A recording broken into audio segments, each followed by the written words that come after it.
Pelo sinal da Santa Cruz, livrai-nos Deus, nosso Senhor, dos nossos inimigos. Em nome do Pai, do Filho e do Espírito Santo. Meu Senhor e meu Deus, creio firmemente que estás aqui, que me vês, que me ouves.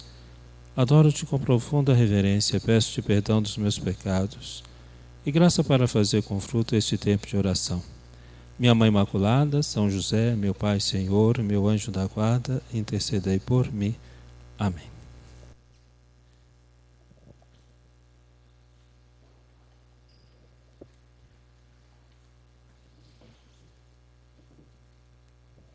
Nesta tarde nós vamos conversar um pouco sobre a Eucaristia.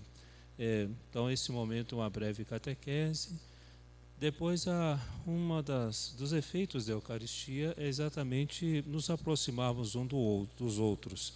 Por isso que também agora à tarde a gente propôs um cafezinho, não é nada assim, mas é a nossa convivência que é muito importante também, uma vez que nos unimos muito na Santa Missa, né? Nós nos unimos na Santa Missa para ajudarmos a missa a acontecer.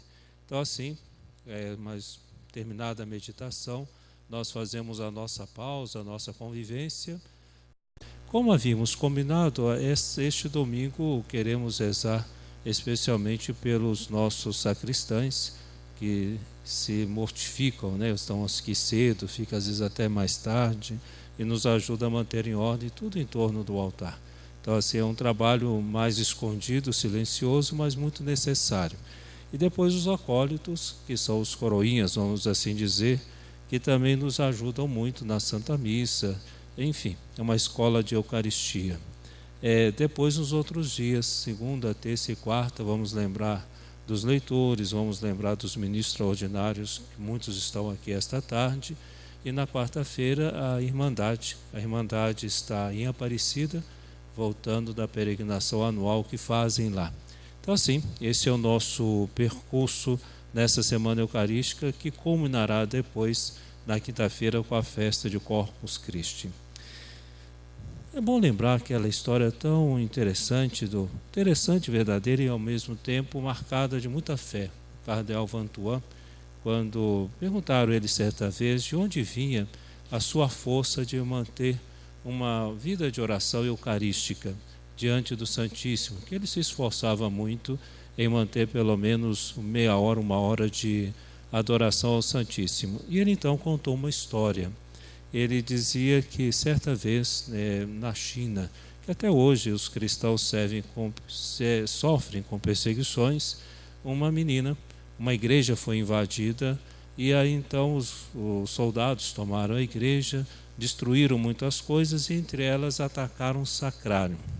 E ao atacar o sacrário, as hóstias caíram pelo chão, ficaram lá jogadas no chão. Uma menina chinesa sabia das hóstias que tinham caído lá e recentemente ela tinha feito a primeira comunhão. Então ela muito cheia de fé, de piedade, o que é próprio das crianças. É muito bom a gente educar as crianças, os mais jovens, na piedade, dessa delicadeza com as coisas de Deus. Porque uma vez que entrou na alma o dom da piedade, quanta coisa bonita as pessoas vão mantendo ao longo da vida, mesmo que se tornem com alguma dificuldade de fé. Mas a piedade não deixa a pessoa se tornar rude. Então essa menina, ela tomou uma decisão. Ela começou a entrar todos os dias de forma escondida na igreja e, vendo as hóstias caindo no chão, ela se ajoelhava por alguns minutos em silêncio e, com a língua, ela recolhia uma das hóstias. Tudo isso foi observado por um sacerdote, porque quando os soldados entraram, o sacerdote foi mantido preso dentro da igreja. Então ele percebia a movimentação desta menina que ia até lá recolher então dia após dia uma hóstia. E o padre sabia quantas hóstias tinha, exatamente porque era tempo de perseguição. Exatamente 33 hóstias tinha no sacrário. E essa menina então, durante esses dias todos, entrava, fazia seu momento de silêncio, de oração, e com a língua, porque antes do concílio não se podia tocar na hóstia, né? Quem podia tocar na hóstia era só o sacerdote, e no cálice que se rezava a missa, só o padre. né, se acontecesse de alguém inadequadamente tocar no cálice, ele tinha que levar o cálice para ser abençoado novamente pelo bispo. Então, essa menina sabia. E ela também sabia, porque ela tinha feito catequese há pouco tempo, que não se podia comungar mais de uma hóstia por dia, ou receber Jesus Eucarístico mais de uma vez por dia. Então estava lá.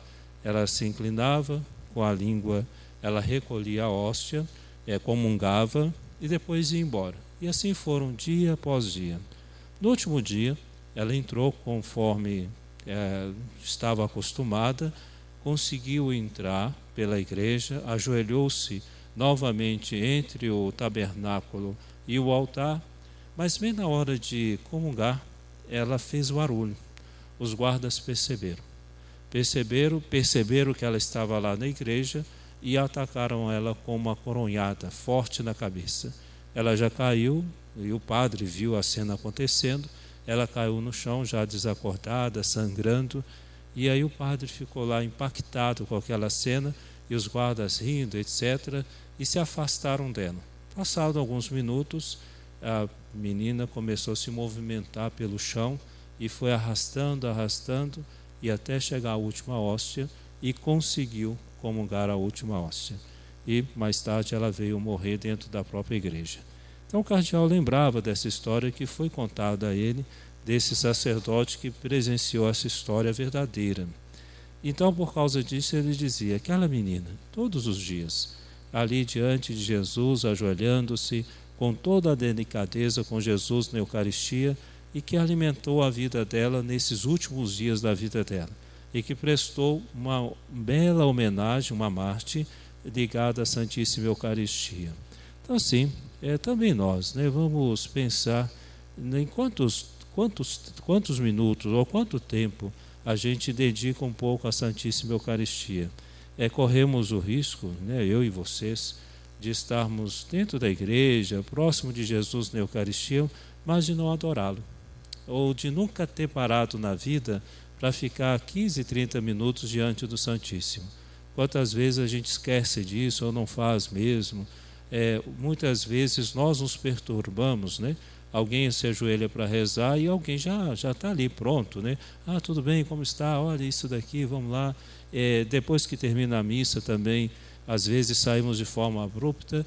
Então passamos anos e anos dentro da igreja, participando da missa, vindo à igreja, prestando nossas homenagens à Nossa Senhora e descuidando um pouco da Santíssima Eucaristia. Então, não quero dizer que não tome isso como acusação, porque é um cuidado que eu e vocês devemos ter. Próximos do nosso amado, a gente pode descuidar. Então, cuidar mesmo de amar o Senhor que está no altar. Então, escolhi para uma primeira, tendo feito essa introdução, de a gente manter piedade à Santíssima Eucaristia. Então, isso é muito importante. Jesus na Eucaristia ter um amor piedoso. A piedade, nos dias que estivemos aqui rezando 7 dons do Espírito Santo, às sextas, recordem-se que a piedade ela se desdobra em dois modos: a piedade com Deus e a piedade com os irmãos. A piedade com os irmãos é o que a gente chamaria, não pode ser dó, mas vamos dizer, é uma compaixão, é um amor que entra no coração das pessoas e a gente tem uma vontade, uma ternura pelas pessoas, não só por quem sofre, até por quem é indiferente, quem é duro. Às vezes a gente conhece pessoas que desrespeitam a Eucaristia e a gente tem uma ternura para a pessoa e diz: olha, é de dar dó. A gente até usa essa expressão, né? É de dar dó. Ou seja, a gente fica assim incomodado e a gente gostaria de fazer alguma coisa por essas pessoas. Isso chama-se piedade para com as pessoas. E de outro lado, a piedade com Deus. O dom da piedade nos coloca nessas pequenas delicadezas que devemos ter com o Senhor, né? O nosso amor a Deus, ele é muito, às vezes, sisudo, sério, né? A gente tende a ter um amor muito assim: é o Senhor. É interessante que ontem, enquanto nós estávamos lá em casa, vimos um pedacinho final da Paixão de Cristo. E aí então eu notava que os personagens do filme usavam na tradução em português a segunda pessoa, o que para nós é muito estranho, né? Na nossa linguagem coloquial, a gente não usa. O pessoal do Sul usa mais frequentemente. Mas lá no filme, tu podes, Senhor, se queres, aí umas coisas bem vós, tu, enfim. Então nós às vezes estabelecemos uma relação com o Senhor que às vezes colocamos nesse lugar. O Senhor colocado com muita seriedade, né? Com muita seriedade. Então, o dom da piedade nos faz mover para um outro campo, da amizade e do amor simples com o Senhor. Nas nossas casas, né? Normalmente as nossas salas, hoje não nem tanto, mas a sala de entrada era tudo fechado, não podia entrar poeira, lá só chegava a visita, né? Então chegava a visita, aí o pai e a mãe chegavam, o avô e a avó, todo mundo sentava na sala, aquela coisa muito chique colocada lá. Os meninos chegavam a fazer fila, bênção, só tudo bem com o senhor, com a senhora, aquelas coisas bem solenes, né? E o menino tinha que se retirar logo, né? Porque o menino não podia ficar entre adultos e nem expressar opinião, né? Você, eu tenho uma ideia aqui, o pai só olhava assim, ou seja, fulminava o menino, né? Então ele já sabia, deixou embora, né? Enfim, então o Senhor às vezes é tratado deste modo. Mas quando é gente de casa, nós fazemos uma coisa assim. Fulano de tal chegou lá, bateu campainha ou bateu palma. Ô fulano, você está em casa? Estou. Entra logo pela cozinha. Quer dizer, a pessoa já vai dando a volta pela cozinha, nem abre a porta, né? Então chega lá, tudo mais. Fala assim, tudo bem com você? Estou com sede. Pega uma água aí para você na geladeira. Tá bom, pega a água. Aqui, e a pessoa continua lavando vasilha, tirando poeira, não sei o que, ela vai conversando. Ou seja, é interessante isso, né? Com pessoas que a gente tem muita reverência, a gente, deixa eu fazer tudo certinho, com medo de perder a amizade, achar que a pessoa, não sei, pode ser que não seja feliz na minha casa, eu fico até preocupado. Não, com os amigos a gente não está nem aí, a gente nem se pergunta, né? Porque é um amor cotidiano, a gente fica à vontade. E deixamos a pessoa à vontade. Pode ficar, olha, toma um cafezinho aqui e continuamos fazendo as nossas tarefas com simplicidade de quem ama. Então vejam, o dom da piedade é chamar o Senhor para a cozinha. Vamos lá para a cozinha, vamos tomar um café, fica aqui comigo, etc. Né? É um amor delicioso, vamos dizer assim. É um amor movido por esses afetos cotidianos. Então, vamos dizer assim que nós temos que ter a piedade com a Santíssima Eucaristia. Lógico, a solenidade em torno a ela revela aos outros o amor que a gente tem. Então, os paramentos em ordem, a custódia em ordem, o nosso ostensório bonito, os cuidados todos que a gente tem. Alguém chega na igreja e fala assim, opa, está acontecendo alguma coisa muito importante, que não é possível. Veja, tudo bonito, flor no lugar, vela acesa, aquela ostensório bonito, tem coisa importante acontecendo. Mas, ao mesmo tempo, estarmos aqui como filhos na cozinha, ou seja, falando com o Senhor, com todo o amor, com toda a simplicidade, olhando para Ele como uma criança olha para sua mãe, uma criança pequena olha para sua mãe, com todo afeto. Então é tão bonito isso, né? Ao mesmo tempo, veja como o Senhor é importante e devemos destacar isso, mas como filhos colocados aqui. Estava lendo esses dias, Sinais, é um livro escrito por ex-protestante. Ele dizia assim, bonito, o católico sempre tem onde ir. É um negócio interessante, eu não entendia isso, né? E ele faz uma comparação, ele dizendo assim, Scott Hahn, que ele chama, nós, entre os protestantes, a gente não sabe onde ir. Né? O católico não. O católico vai numa cruz, se a coisa está difícil, você quer saber, eu vou rezar um pouco, já sei, eu vou pegar uma cruz aqui, vou olhar para o Senhor, eu vou lá fazer um pouquinho de adoração e oração. Nós temos sempre para onde ir, sempre temos para onde ir. E ele acrescenta uma coisa bonita, falou assim, explica ele, que todo grande teólogo, quem gosta de pensar as coisas de Deus, devia rezar o terço como uma criança reza, ou seja, com a simplicidade de quem ama. Então, olha, dom da piedade, piedade com o Senhor. e a piedade com a Santíssima Eucaristia. O que, vamos dizer assim, o que é a Eucaristia? É o próprio sacrifício do corpo e sangue de Jesus que ele instituiu para perpetuar pelos séculos, até que ele volte. É o sacrifício da cruz confiado à Igreja.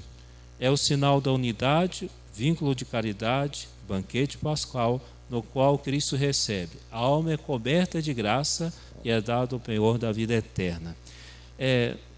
A Eucaristia, ela tem que estar imediatamente relacionada com o sacrifício do Senhor. Caso contrário, a gente não vai entender o que é a Santíssima Eucaristia, o que é a Eucaristia. É interessante, estas igrejas onde a gente reza a missa, é muito evidente isso. É o fato da cruz estar atrás de mim aqui, aos pés de Nossa Senhora, naquele ponto, expressa um ponto de unidade entre o céu e a terra, e ao mesmo tempo quer recordar que o altar é um calvário, Então, todas as vezes que o padre sobe aqueles degraus, ele sobe para o calvário. E ali então é o sacrifício de Cristo que se realiza de forma incruenta, não há derramamento de sangue. E ali então, vamos dizer, está mais uma vez acontecendo a nossa redenção, Aqueles que temem dizer, não, sacrifício, não é bem assim, a missa é uma ação de graças, tudo bem. Mas olha, é o sacrifício do Senhor desde que entendamos que sacrifício é doação de amor, sacris fecere, é fazer sagrada todas as coisas. Então, por isso que aqui a gente percebe isso muito claramente. Vejam, o Senhor que une perfeitamente o céu e a terra, no seu sacrifício de amor por nós. É tão bonito andando nesses dias pensando, né? Quando Jesus aparece a Tomé, ele mostra as chagas abertas de amor por nós. É interessante isso, que às vezes a gente tem a tendência de mostrar as chagas abertas das ofensas que fizeram a nós. Olha o que me fizeram, olha como me machucaram, olha as dores que abriram no meu peito, no meu coração, olha como está o mundo. Então a gente tem uma visão muito pessimista. Então, na verdade, o que a gente deve perceber no Cristo que mostra as suas chagas a Tomé é exatamente chagas de amor.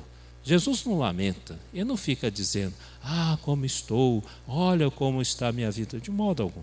Ele simplesmente mostra as suas chagas de amor que ele levou para o céu. Então, assim, de amor por nós, mas feridas que fizemos a ele. Quando Jesus institui a Eucaristia, naquela noite da quinta-feira, ou seja, quinta-feira santa, reunidos com seus discípulos, ele institui a Eucaristia. Então, qual que é o momento da instituição? É a última ceia. Mas a Eucaristia se enriquece de todos os eventos da vida de Jesus, da sua vida entre nós, dos seus milagres que realiza, da palavra que ele prega, tudo isso está relacionado com a Eucaristia. O sacrifício da cruz está relacionado com a Eucaristia. E Jesus institui a Eucaristia ligado a uma outra coisa. Quando ele instituiu a Eucaristia, ele lavou antes os pés dos discípulos. E aqui então uma consequência imediata. Não tem como pensar a Eucaristia dissociada do serviço às pessoas. Eu não posso pensar que eu tenho amor à Eucaristia se eu imediatamente penso na minha vida como servir a Deus aos meus irmãos. Então, não esquecer ou distanciar essas duas coisas. Jesus, na Eucaristia, ligou o serviço. Então, toda a missa nossa, ela tem que gerar para nós uma tarefa. Terminando a missa, eu tenho que perguntar, o que devo fazer? Isso não é só porque eu ouvi a palavra de Deus, porque a palavra de Deus pode até me ajudar, mas a missa como um todo já tem um imperativo. Eu tenho que sair da missa me perguntando, Senhor, o que devo fazer? Que coisas devo fazer no mundo para que cumpra aquilo que o Senhor instituiu, ou seja, a Eucaristia com o serviço, as duas coisas ali unidas. As palavras que Jesus dá estão colocadas lá no texto de São Paulo, né? Tomai todos e comei, tomai todos e bebei. Este é o meu sangue que será dado por vós. É interessante assim, Jesus se dá em alimento a nós, se dá alimento a nós. Ele se dá inteiramente a nós. Então, literalmente não é um... Por que Jesus quis esta realidade tão forte? Porque poderia pensar assim, tomar e comer é como se fosse só um pensamento, né? Um pensamento bom, vou ter uns bons pensamentos. Não, o Senhor quis que literalmente tivéssemos Ele em nós, Ele mesmo em nós. Então, por isso que as palavras que instituem e que realizam a Eucaristia têm a realidade do corpo do Senhor. Então, assim, nós tomamos o Senhor em nós. A Eucaristia, na vida da igreja, ela é a fonte e o ápice. De lá tudo vem, e para lá, ou para a Eucaristia, tudo volta. Então a gente tem que sempre pensar assim, por que somos batizados? Por causa da Eucaristia. Por que nós somos crismados? Por causa da Eucaristia. Por que as pessoas se casam? Por causa da Eucaristia. Então, tudo se volta para a Eucaristia, e tudo vem dela. Então, como mantemos o nosso batizado? Através da Eucaristia. Como mantemos a nossa vida vocacional? A partir da Eucaristia. Então, todas as coisas estão também centradas nelas. Como é chamado esse sacramento? E aqui vem, a Eucaristia tem muitos nomes. É para lembrar-nos, porque isso é interessante, né? Muitos nomes que ela recebe. Os mais comuns são Eucaristia, que significa agradecimento, Eucaristia, Santa Missa, missa significa missão, então a missa tem esse sinal de nos colocar presente no mundo. Ceia do Senhor é o terceiro nome da Eucaristia, porque de fato, na ceia, Jesus instituiu a Eucaristia durante a ceia, então por isso um dos nomes da missa ou da Eucaristia é ceia do Senhor. Fração do pão. A fração do pão, porque Jesus parte o pão e o dá aos seus discípulos e dá a mesma ordem a nós. Não só no sentido eucarístico da Santa Missa, mas também na vida corrente, ou seja, dividir o pão, a fazer a fração do pão. Aqui tem uma coisa bonita, né? Logo no início da igreja, fazia-se a fração do pão na missa do bispo. Era um negócio meio complicado, porque o bispo ia seguindo a missa. Quando chegava no Cordeiro de Deus, ele dividia o pão, a hóstia dele, vamos dizer assim. Os diáconos que estavam naquela missa saíam com um pedacinho de pão envolvido, ia correndo até a missa de um padre para colocar no cálice do padre. E aí o padre seguia a missa. Então o padre também tinha que esperar chegar o pedacinho do pão dele para ser colocado no cálice onde ele está. Hoje, vocês observam, enquanto vocês estão rezando o Cordeiro de Deus, o padre faz a fração do pão, quebra, e um pedacinho do pão ele mesmo coloca no vinho, fazendo essa unidade do corpo e sangue do Senhor. Antes, no início da igreja, precisava-se, por isso que tinha muitos diáconos, né? E os diáconos é um serviço ligado ao bispo. Então eles estavam na missa do bispo e saíam depois para levar o pedaço da partícula para depositar assim no cálice do padre. Alguns até suspeitam que São Tarcísio teria sofrido seu martírio levando esse pedaço de pão da missa do bispo até a missa de um sacerdote. Outros dizem que não, que era para levar a Eucaristia até alguém que estava encarcerado. Celebração eucarística é outro nome, então, celebrar eucaristicamente. Memorial da paixão, porque fazer memória da paixão do Senhor, memorial da paixão, morte e ressurreição do Senhor, quer dizer, todo o sentido da morte e ressurreição do Senhor. Santo sacrifício é outro nome que se dá à missa. Santa e divina liturgia. Santos mistérios, Santíssimo Sacramento do altar, porque é o único sacramento que é realizado no altar, todos os outros não são realizados no altar. mas sobre o altar. Não confunda o altar com o presbitério. Então, o que se realiza sobre o altar é só a Eucaristia. Padre, olha, aonde que a gente vai assinar depois do casamento? É em cima do altar? Não se pode assinar sobre o altar, né? Padre, eu trouxe umas coisas aí, posso colocar sobre o altar? De modo algum. O altar é lugar onde se realiza o único sacramento que é a Eucaristia. O padre está cansado, coloca o óculos sobre o altar e deixa o óculos. Não, ali não é lugar de óculos de sacerdote, de ninguém, aliás, né? Então, sobre o altar pode-se colocar as coisas necessárias à missa, estritamente necessárias, mas de modo algum, ali é o lugar da realização do Santíssimo Sacramento do altar. E outro nome, Santa Comunhão. Santa Comunhão. Não sei se vocês lembram uma coisa bonita, né? Antigamente a gente não falava missa por alma de fulano de tal. Os mais velhos vão se lembrar que a palavra era sufrágio. Missa em sufrágio de fulano e cicrano. Esse sufrágio, o que é sufrágio?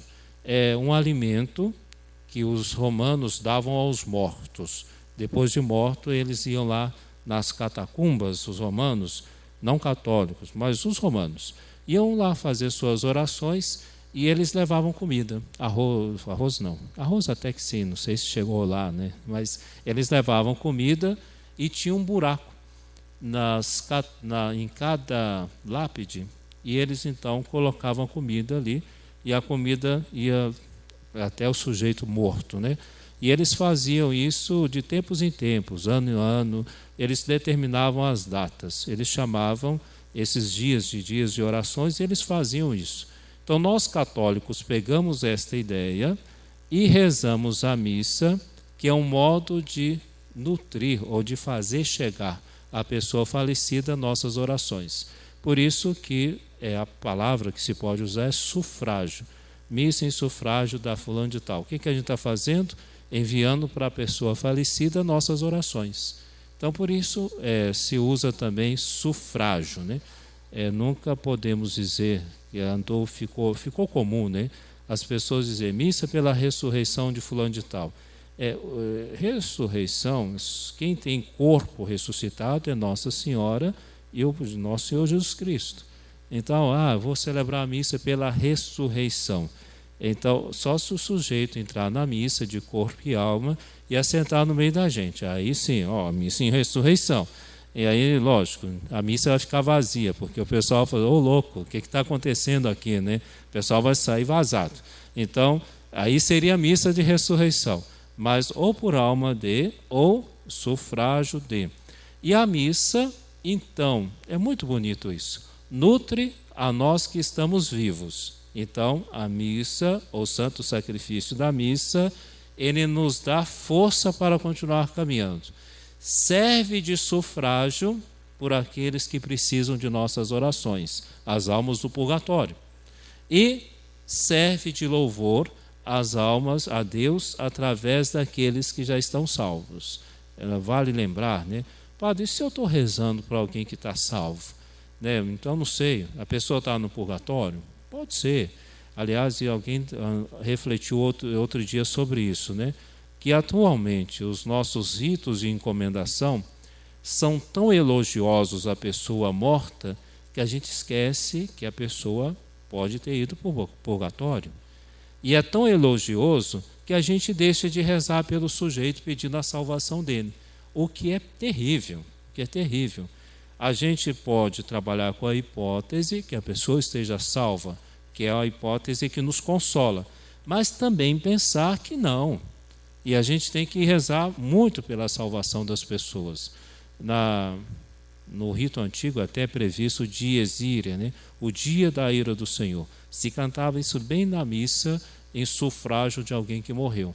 Exatamente para recordar aos vivos que deve rezar por aquele que morreu e rezar por si para não ter uma sorte triste no final da vida. Então, a missa serve em sufrágio dos nossos irmãos. E devemos rezar, sim, com preocupações. Mas e se a pessoa estiver salva?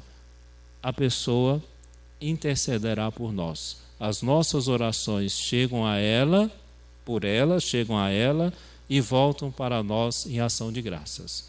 Então, sempre rezar pelas pessoas falecidas. Não nos esqueçamos dela e ensinemos que rezem por nós. Caso contrário, ficaremos nós lá no purgatório e todo mundo esquecendo da gente. Então, pelo amor de Deus, olha, filho, não sei, não, pai, você é gente boa, não. Eu me conheço, então você reza por mim, tá bom? Ah, não, mas você marca a missa por mim, garanta, por favor, tá bom? Então não se esqueça de mim, porque cada um de nós sabemos o que fizemos, aprontamos ou deixamos de fazer. Então, ensinemos aos mais jovens, que são mais próximos de nós, que rezemos uns pelos outros e que rezem depois que também nós viermos a falecer. A Eucaristia, portanto, é o sacramento que une todo o sentido, vamos dizer assim, da existência da igreja. A gente pode até dizer que a maior ou melhor manifestação da igreja é a própria Eucaristia. Se a gente tivesse que pensar, o que é a igreja? É uma instituição? Não é, não vamos pensar disso. É uma sociedade? É o corpo eucarístico de Jesus. É aquela que se dá ao mundo como Cristo deu. Então, esse é o belo sentido da existência da igreja. É um sinal no mundo, que se dá ao mundo para alimentar o mundo e para a salvação do mundo. É isso que Cristo realizou. E para terminarmos, quem é o ministro da celebração da Eucaristia? E aí sim, é o sacerdote, que é o bispo ou o padre, ou presbítero, validamente ordenado, que age na pessoa de Cristo cabeça, em nome da igreja. In persona Christi, em nomine ecclesiae. Ou seja, quem pode rezar a missa? O sacerdote. E há 2 graus de sacerdócio.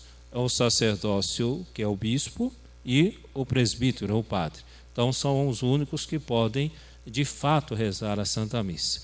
E que seja validamente ordenado, explica para nós o catecismo. Ele age na pessoa de Cristo cabeça.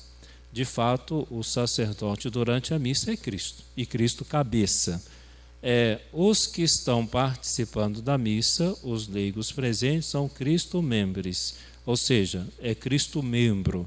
Porque a gente pode perguntar, essa é uma pergunta clássica da catequese, aonde está Jesus na missa? Aí alguns vão dizer, no padre. Onde mais?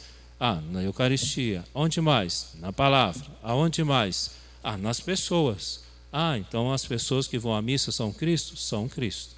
Se distinguem do padre e do bispo, porque é Cristo membro, enquanto que o sacerdote é Cristo cabeça. É Cristo que assume essa condição de Cristo. Ontem me perguntaram assim, padre, eu batizei a menina, Catarina, virou minha afilhada. E aí, na hora de colocar no registro, colocou assim, colocou Nivaldo Magela e a Laís, que foi a madrinha. Aí eu falei assim, não corrija, porque o padre, depois que morre, continua sacerdote no céu. Ele não perde a identidade de sacerdócio. Todos chegam lá como almas, etc, etc, mas o padre e o bispo não perdem essa identidade, que é dada, ele se transforma a Cristo sacerdote e se mantém no céu também. Então eu falei assim, então tem que trocar isso aí. Padre Nivaldo e fulano, que foram os padrinhos da Catarina, etc, etc. Então, agir em persona Christi captis, como Cristo cabeça. Então, o padre é Cristo cabeça. É tanto que não existe missa sem o padre. Aqui, padre, eu andei pensando, culto é um negócio importante, né? A gente pode até colocar no lugar da Santa Missa, de modo algum. Santa Missa é uma coisa. Então, e como que faz com a celebração que tem a Eucaristia? Celebração que tem a Eucaristia, mas não tem valor de missa. Então, se eu puder evitar a celebração, eu sei que tem outro lugar, tem missa, e aqui vai ter celebração, eu posso ir lá? Pode, deve, aliás. Padre, olha, esse negócio, eu vi gente já criticando, que tem pessoas, tá vendo, vai na fila só para comungar com o padre. É lógico, me desculpe, eu vou dizer a vocês, se eu fosse leigo, só comungava com o sacerdote, sem dúvida alguma. Por quê? Eu estou recebendo diretamente de Cristo, captes. Né? Desculpe aqui, porque, padre, nossa, está dispensando todos os ministros, de modo algum. Prestam um serviço, é importante. Mas, às vezes, a gente tem que ter muito cuidado às críticas que fazemos às pessoas que gostam de receber diretamente do sacerdote. Não cometem equívoco, fazem o correto. Seria bom que todos comungassem diretamente comigo. Pronto. Isso não deve ser problema nem para mim, nem para vocês, e nem critiquem alguém. Olha, a missa está muito cheia, então tá bom, hoje eu vou comungar com o ministro que está aqui. Tá bom, ótimo. Mas isso para deixar claro, porque às vezes as pessoas tendem a achar que não, o padre é mais um na missa. Não é. Tira o padre da missa para vocês verem, não tem missa. Tira o padre de uma paróquia, deixa de ser paróquia. Torna-se uma igreja acéfala. Uma paróquia sem um pároco é uma paróquia acéfala. Ou uma diocese que custa ter seu bispo é também muito triste. Ela é esposa, o bispo é o esposo da igreja. Então, uma casa sem o esposo é triste. Então, enfim, isso para dizer que, em persona Christi, em nome da Ecclesia, em nome da igreja. Então, também aí uma consciência para nós padres. Eu não faço em meu nome, faço em nome da igreja. E essa é uma coisa muito difícil, né? Que às vezes a gente tende a ser um pouco personalista, né? A missa começa a ter aspectos muito tão particulares que se vê outro padre fica um pouquinho difícil de ser celebrada. Então, às vezes a gente vê algumas coisas assim, um pouquinho difíceis, né? Um pouco fora do comum da Santa Missa. Então, isso aqui é para lembrar, em nome da Eclésia. Ou seja, a gente faz em nome da igreja. Qualquer fiel, em qualquer parte do mundo, deveria entrar em qualquer igreja do mundo e saber que é uma Santa Missa e ficar tranquilo. Não, é uma missa que está acontecendo. Que às vezes a gente vê certas coisas, a gente pensa assim, é missa, é um show, é uma... O que está pegando aqui? E a gente vai tentando entender o negócio. Não, será que é? Não sei. Olha, foi estranho, eu fiquei meio em dúvida, porque fez um negócio ali no meio, eu não sei bem como foi, né? Enfim. Então, todos esses cuidados que nós, sacerdotes, devemos ter. E aí, então, as matérias necessárias são sempre aquelas, pão de trigo e o vinho da videira. Vamos concluir com isso daqui, porque isso serve muito aos ministros, né? Porque vocês me ajudam, sobretudo, aqui estão os nossos sacristães, né? O Mauro está aqui, o Elvésio, o Moacir está ajudando, o seu Enio também está nos ajudando. Eles ajudam a cuidar das coisas. Mas qual que é a matéria da Santa Missa? É o pão sem fermento, é basicamente água e trigo. É difícil de fazer aquele negócio, viu? Uma vez fui tentar fazer, ficou duro, Nossa Senhora. E não teve jeito, né? Até quebrava, assim, estava difícil de mastigar. Então não é tão fácil fazer a hóstia, né? Mas é pão sem fermento. Esse é o pão sem fermento, que é o que valida a Santa Missa. Padre, pode pão de queijo? Não. Pode pão francês? Também não. É pão sem fermento. Pão sem fermento. Padre, e o vinho? É o vinho de uva verdadeiro. Então, existem outros vinhos? Jabuticaba. Qual outro que existe? Maçã. Tem uma porção de vinhos por aí. Então, por isso que o vinho canônico garante a procedência para saber se o vinho é de uva, essa é uma coisa, e também se foi bem preparado para a Santa Missa. Padre, olha, faltou vinho, eu trouxe um chapinha, ou Dom Bosco. Não, nem em casa tinha um vinho francês, nossa, de qualidade. A garrafa custou R$250. Isso não adianta, tem que ser vinho canônico. Mas, padre, é um ótimo vinho. Olha, isso aqui é uma garrafa que eu trouxe da França, foi conservado no refrigerador a tantos graus, para não criar impacto ainda com a rolha. Eu falei assim, vinho canônico. Não tem jeito. Tem que ser aquele vinho que a gente tem garantia de procedência, de que é de uva, de vinho de uva verdadeiro. E aí tem álcool, né? Como os meninos... Eu fui dar outro dia lá no Pompéu, né? Então, vocês vão experimentar, porque na hora de receber a primeira comunhão, para não ter aquelas caras, que coisa engraçada, né? Que menino é terrível, né? Então, para não ter problema, aí eu falei assim, então vocês vão experimentar. Sim, o senhor vai dar álcool para a gente, padre? vou dar algo para vocês, que tem, senão não é missa. Ah, então, mas padre, isso vai dar errado. Não, vai ter que, para fazer a primeira comunhão tem que ser com vinho de uva verdadeiro e tem álcool, não tem jeito. Aí então tá bom, padre. Depois fico, nossa, é docinho, é gostosinho, hein, padre? Tá bom, então basta aí, senão também daqui a pouco inventam. Então tá bem, olha, vamos pedir muito ao Senhor, né? Essa pequena conversa que tivemos, mas pedir muito ao Senhor o dom da piedade, gostar muito da Eucaristia. Quinta-feira é o dia de dom de piedade com a Eucaristia. Esse costume de preparar o tapete, de preparar a janela, de jogar florzinha pelo caminho, né? Pegar a criança pequena, levar um cestinho, quando Jesus passar e o padre vier passando, joga um pouquinho do seu balainho na frente de Jesus na Eucaristia. Sugiro que façam isso, né? Quem tiver neto pequeno, neto, filha, levar um balainho de flores, né? Quando Jesus estiver passando, vai na frente e joga, exatamente para dizer, olha, esses mimos com Jesus são muito importantes, né? E são delicadezas que a gente deve cultivar muito. Aproveitemos muito esses dias para fazer as nossas orações diante do Santíssimo, estar unido a Jesus na Eucaristia e, ao mesmo tempo, pedir ao Senhor, me ensina, eu quero ser uma criança simples, diante de Ti e junto a Ti, e desse modo, então, a Eucaristia possa encontrar em nosso coração o Seu trono de glória.